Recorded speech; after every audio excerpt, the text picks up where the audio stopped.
Ligan, 3 araw na lang, palaisipan pa ang pagkakakilanlan ng bangkay ng isang lalaki na natagpuan sa Marikina River. Pahirapan ang pagtukoy sa pagkakakilanlan ng mga bangkay na nasa punerarya pa rin. Saksi si Jamie Santos.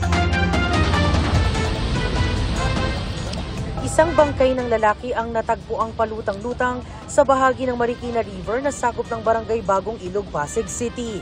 Kwento ng isang opisyal ng Barangay Bagong Ilog, nakatanggap sila ng impormasyon mula sa isang concerned citizen tungkol sa bangkay bandang alas 7:30 ng umaga nitong Martes, January 2. Agad po namin pinunta upang ma-verify po namin kung talaga pong totoo po yung tawag. Pagdating po namin sa area, yun nga po, nakita po namin na mayroon pong nakalutang ng isang bangkay ng lalaki.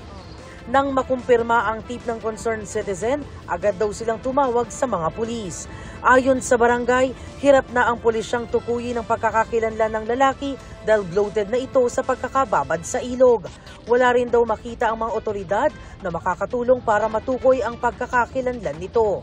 Tanging damit na pang-ibaba, barya sa bulsa at ang kulay pulang t-shirt na may pangalan ng isang tindahan sa Mandaluyong ang narecover sa biktima.